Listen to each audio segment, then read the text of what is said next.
Good morning. Welcome to Sales Chatter, the logistics podcast, where we aim to help 10,000 reps hit a million GP. I'm your co-host, Ryan Mohammed. With me is my good friend, Dan Deigan. I see you got the Super Mario shirt on. Are you going to start singing Yeah, buddy. Peaches? Have you seen the movie yet? No. Have you? No, not yet, but I've been seeing everything on TikTok. But I heard it's amazing, man. I heard it's a great movie, especially a lot of parents going and seeing with their kids. So you're kind of getting a 2 for 1. So maybe we'll do sales chatter at the movies. Maybe you and I will go see a Hey, movie. you know what, brother?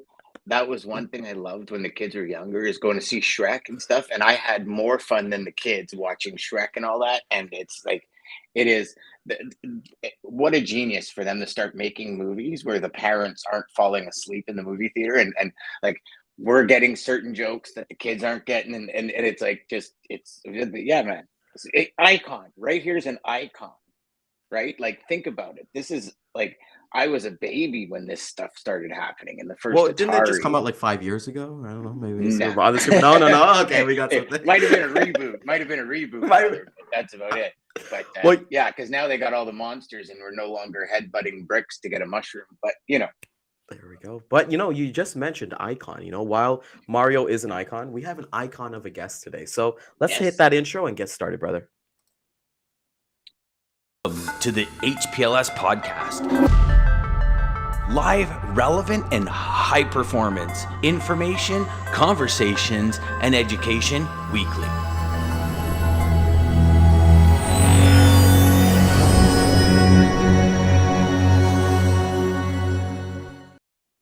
Yeah, you That find was a this slick intro. volley. I didn't even realize it. Hey man, I'm learning, man. I'm learning, man. Toastmasters and these improv classes are definitely helping, my man. So, There you go, like brother. I There said, you go. it's been helping, my man. But today is first and foremost, I want to thank Bill for this networking with Casey Jenkins, someone who is when I was doing research, Dan, and I'm not to talk about any other guests or anything like that because we love everybody who comes on the show, but I was just amazed at the experience and I want to say her respectability that she has for her amazing industry.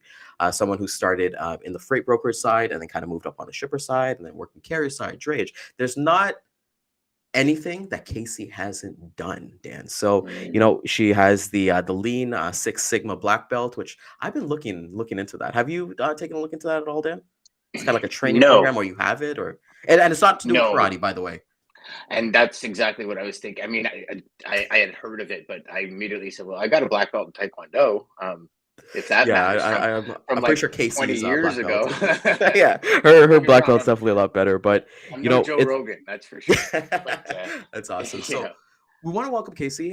She definitely is a great follow on LinkedIn for anybody who's aspiring. It doesn't matter which side of the logistics side you fall under. She does have 2-minute topic videos that she kind of does in 3 or 4 parts.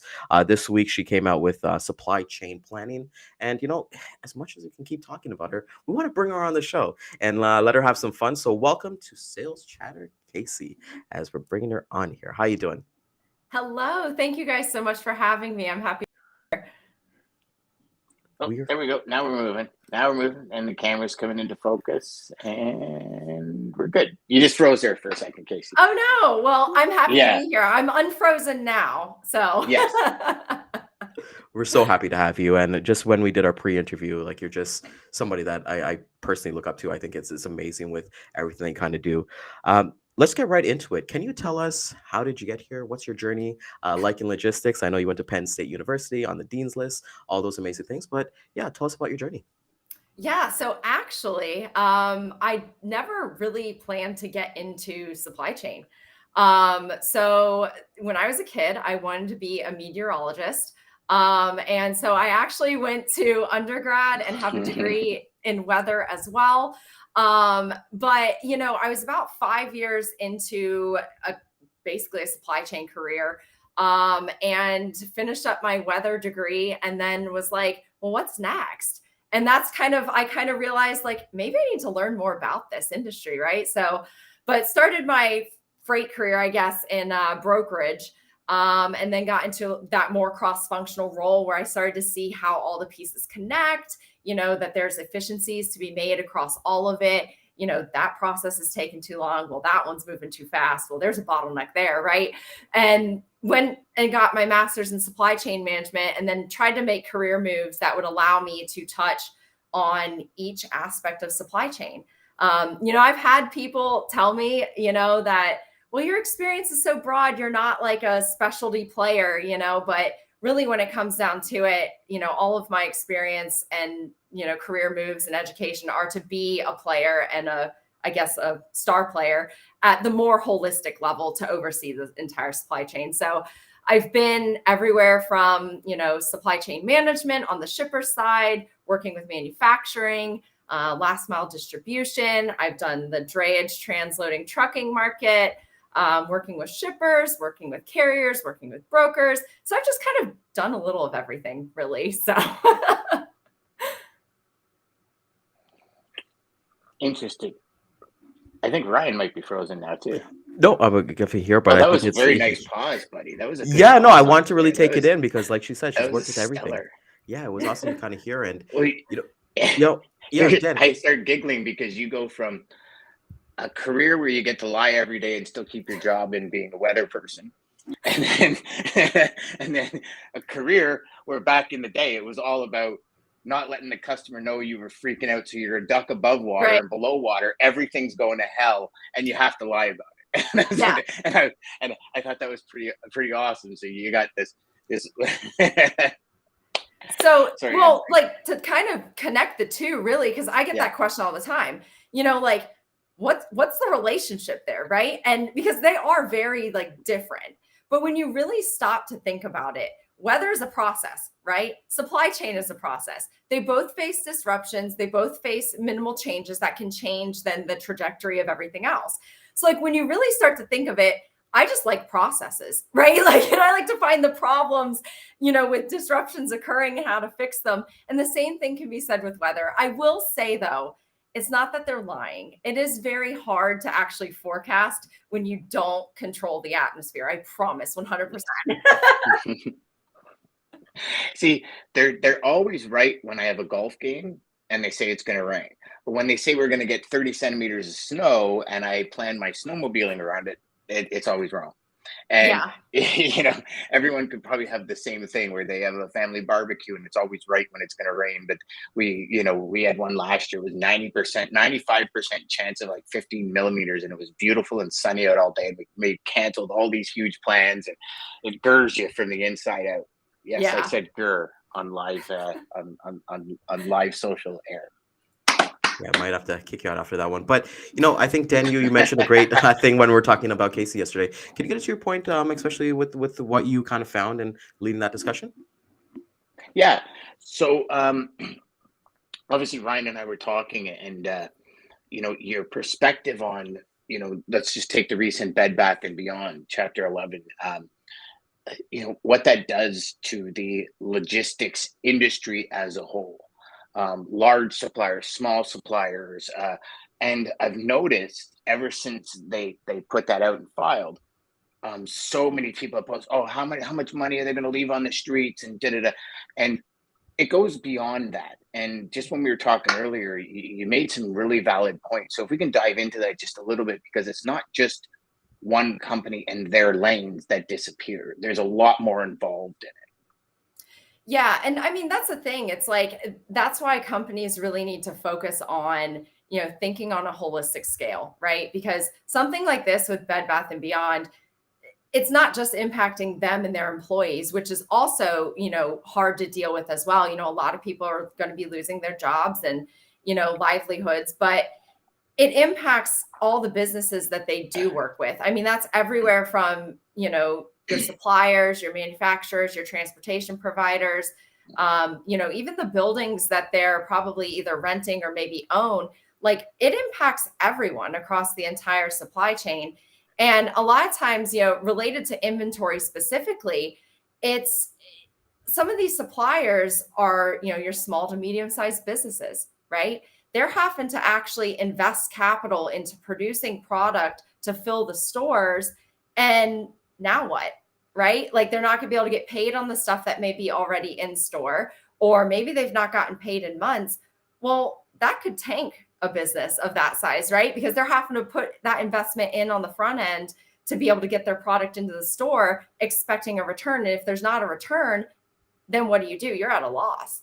And I'm sure there's like insurance ways, I've not really read too much into detail with it. I'm sure there's ways insurance wise or some sort of contingency that will allow them to recoup maybe some loss. But like some of these suppliers and providers, this could actually probably hurt them financially, unfortunately.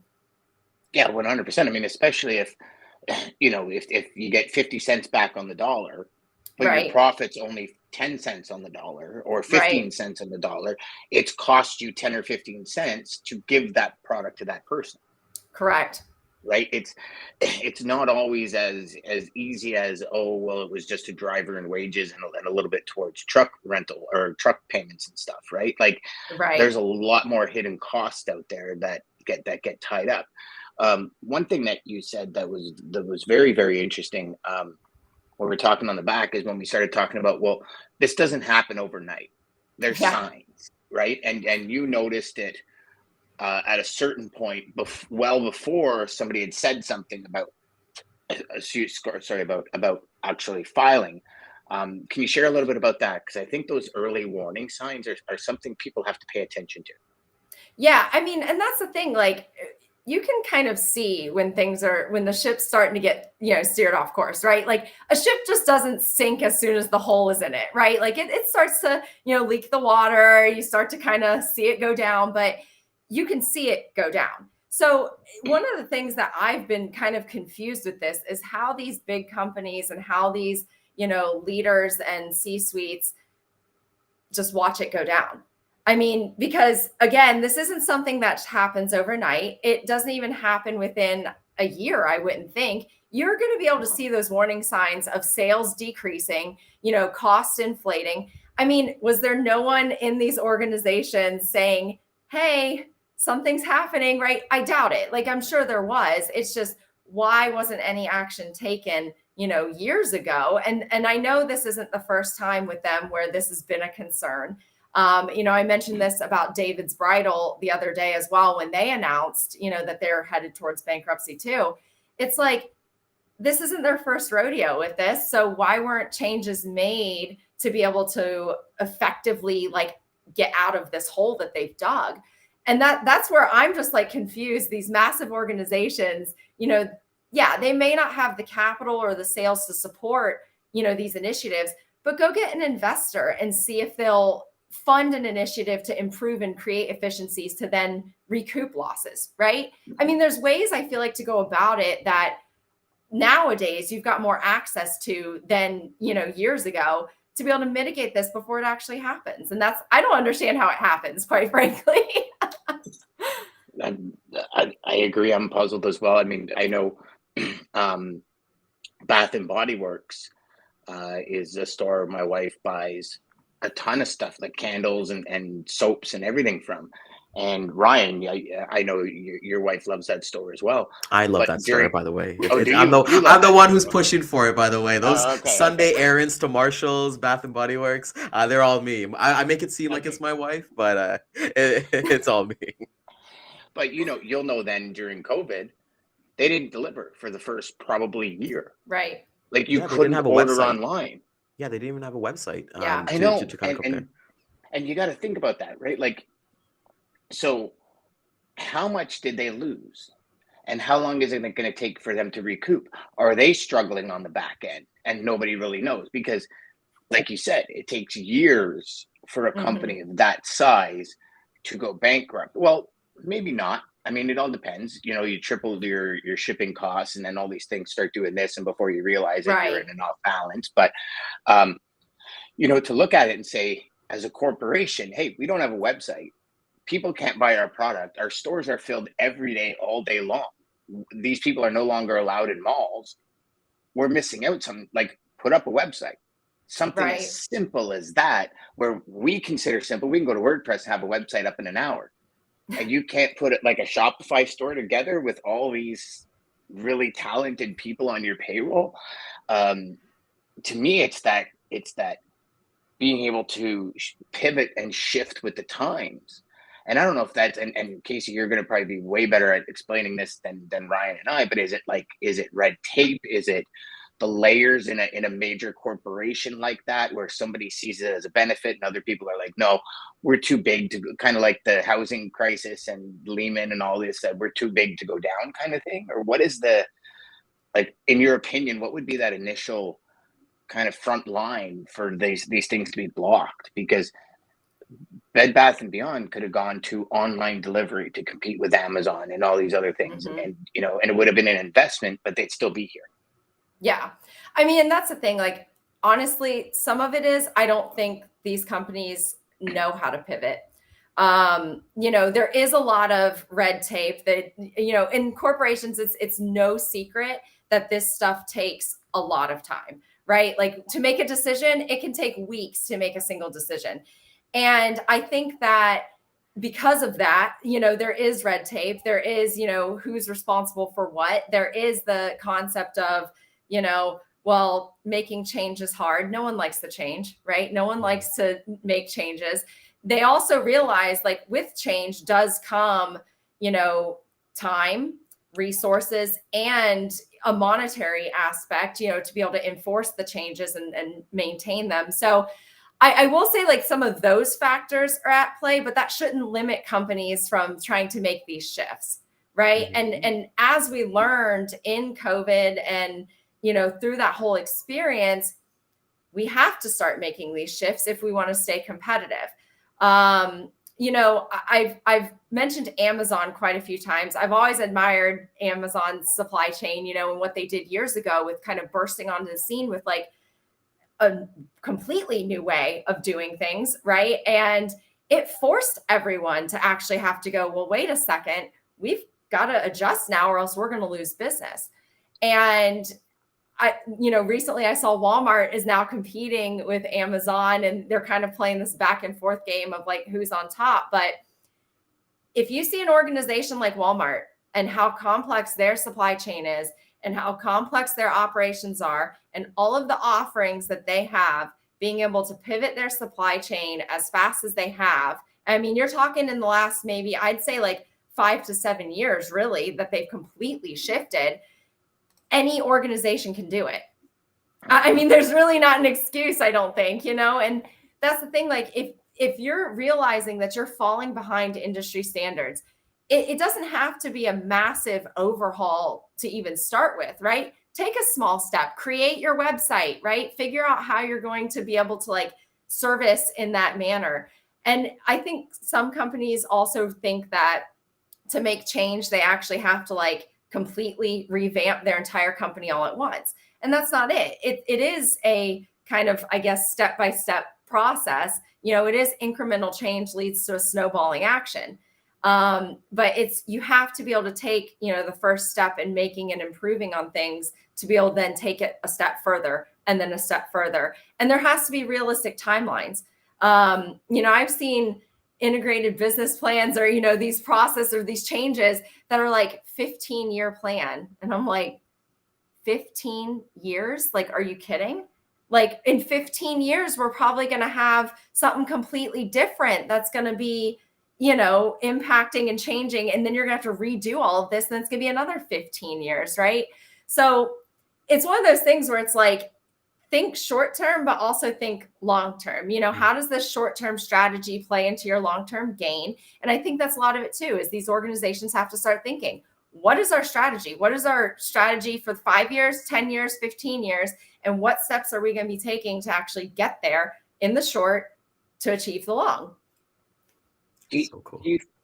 Do you think companies can actually plan 10 or 15 years out at the speed at which everything's changing? I would say with a directionally correct plan. So I use that term a lot. Okay. That's a good And one. so that someone actually gave me that career advice once, because, like, I used to be someone who would be so in the details with executing things and having, like, contingency A, B, C, D, and E, because that's just how I am, that when something like this would happen, then, like, a disruption would occur. I'd be like, okay, well, what plan can I'd be scrambling because I've got so many detailed options on the table that, well, that plan might not fit that to a T, or that plan might not fit that to a T. So someone told me, be directionally correct. Have an overarching general idea of what you're trying to achieve and high level steps of how to get there. And then as things present themselves, you just kind of adapt. I don't want to say on the fly, but kind of adapt on the fly to assess the risk or assess the disruption in real time to then know how to pivot. And I think that's what companies would need to do with a strategy, is kind of sit there and go, all right, 10 years from now, well, we know we're headed in this direction, we're headed in that direction, and that direction. What's just a high level roadmap of what we're trying to achieve to get to those end goals, knowing that there is going to be changes in, technology or processes or, this, I guess, the landscape of supply chain, and being able to actually adapt those plans accordingly. I think it just needs to be directionally correct. Yes. Okay. Love That that. is awesome.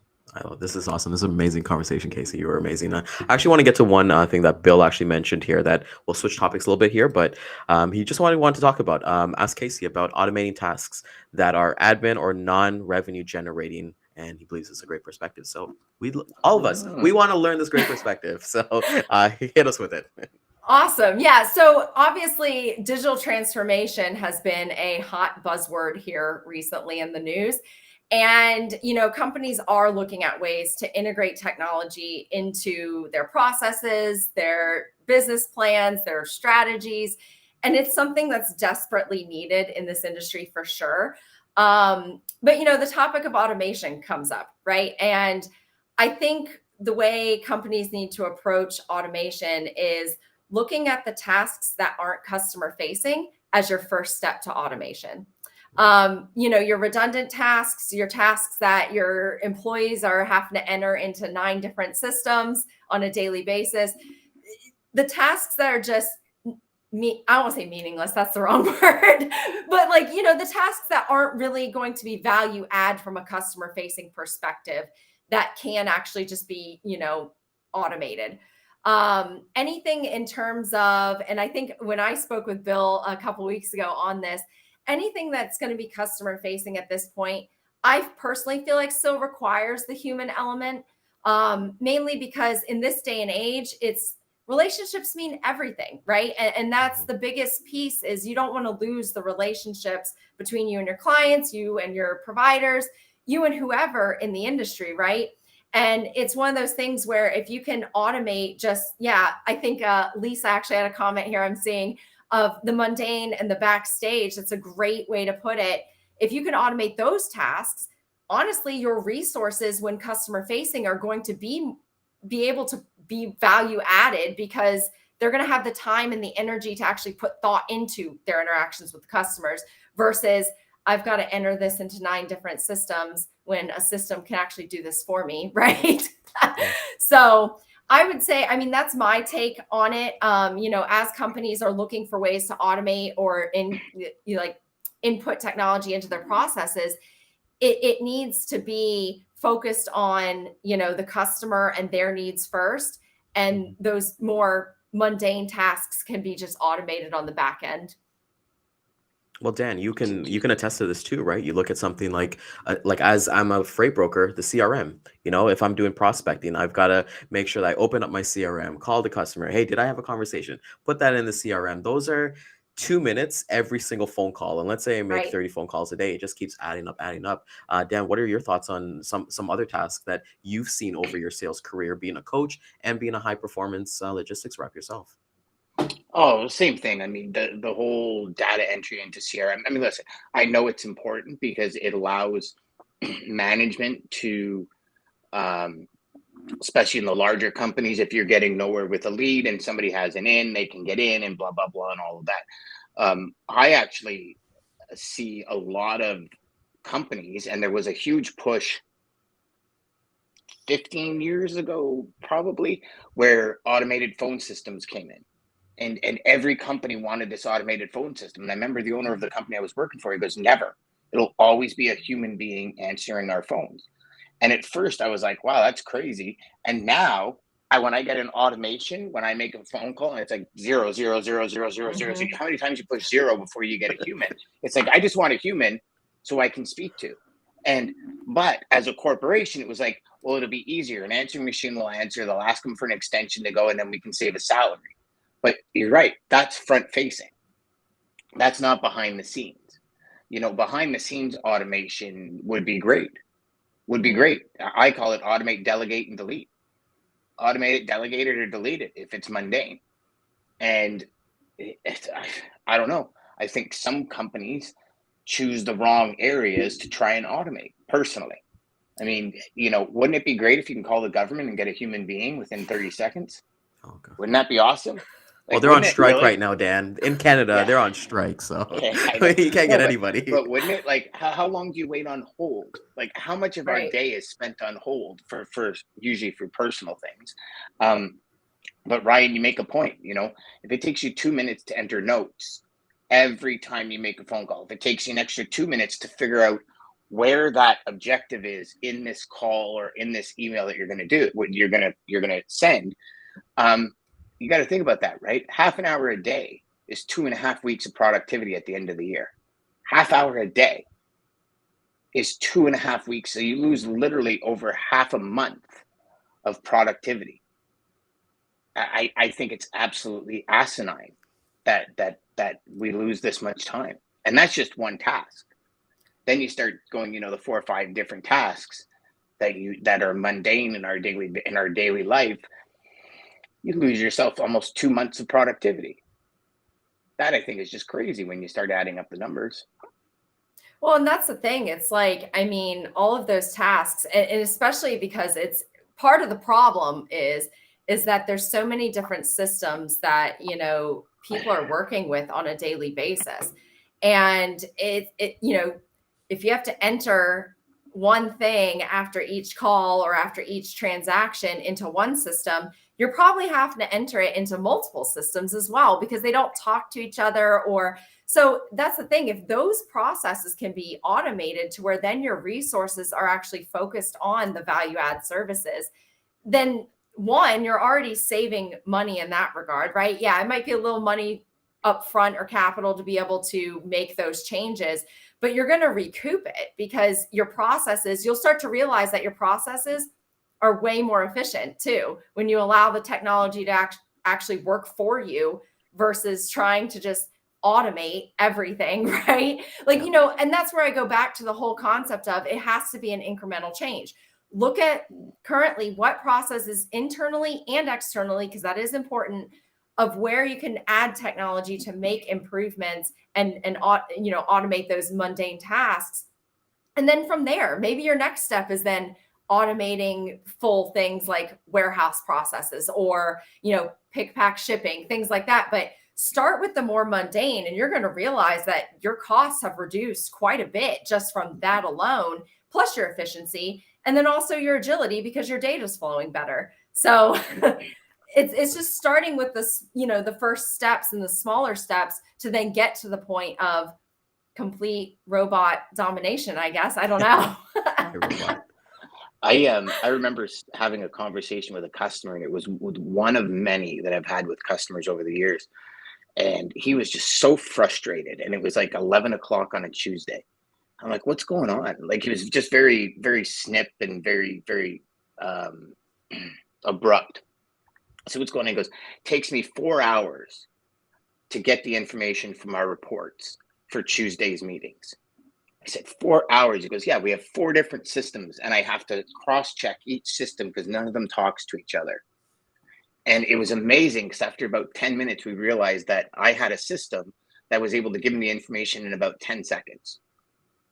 And it changed what he did. Like, he was able to go and pick his kids up from school after work and like all these different things because his company spent so much. They were $1 billion corporation, over $1 billion corporation.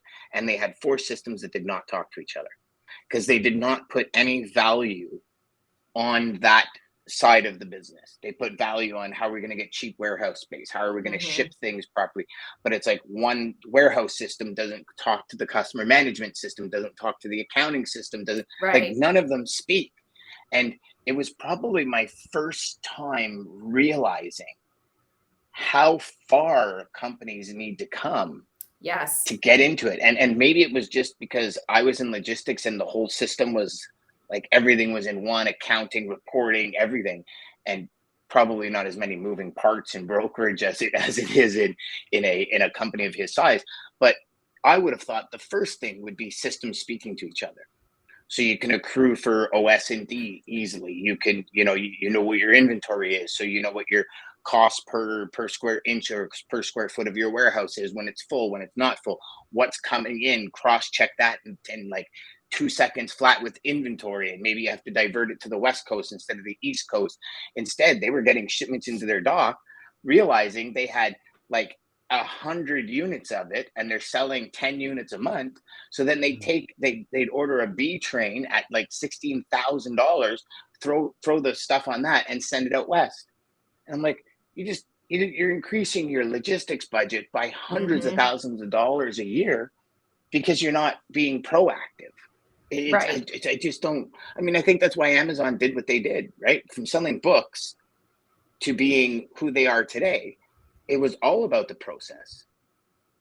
Yeah, and that's the thing. I mean, you hit the nail on the head with the whole being proactive versus reactive. I think a lot of companies in years past being reactive worked, right? It worked. It was fine. But as times have changed, you can't be like that anymore. You really can't. And that's the thing. It's like coming out of the pandemic and realizing like, look, we can't react to things anymore because of the fact that we've got to have time to be able to make these decisions, right? And that was part of it of having to speed up some of this stuff, is because of the fact that it was taking too long to figure out decisions, to react, right?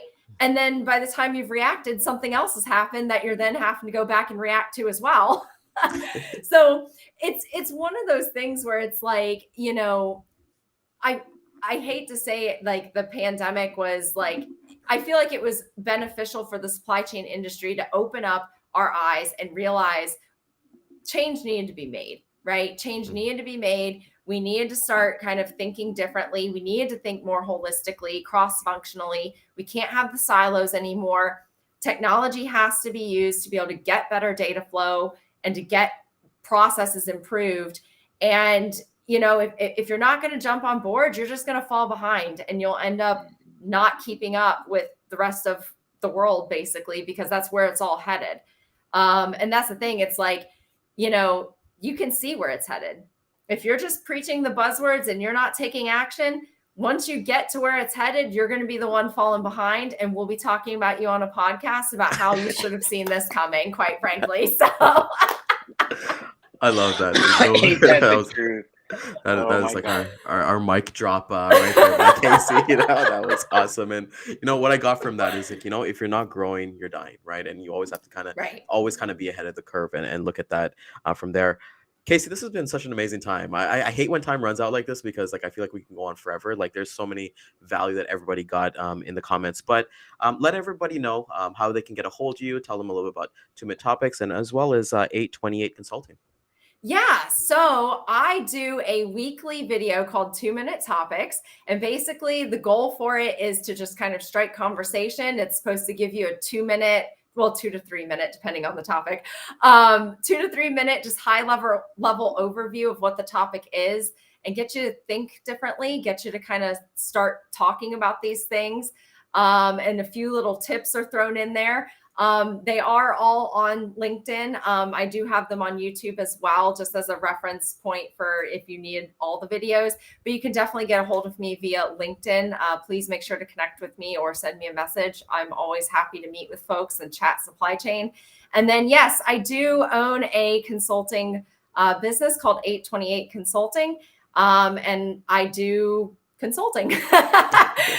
But it's an executional style. I'm someone who I'm able to walk into an organization, identify the problems, and then also execute on how to fix them, come up with your plans, find providers, everything like that. I don't have to go back to 90 people on the team to do an analysis. I can run your analysis, right? So it is an executional style that I take with that business. But yeah, so if anyone wants to reach out for any consulting, let me know, because I am taking clients and contracts. So always happy to do business with folks.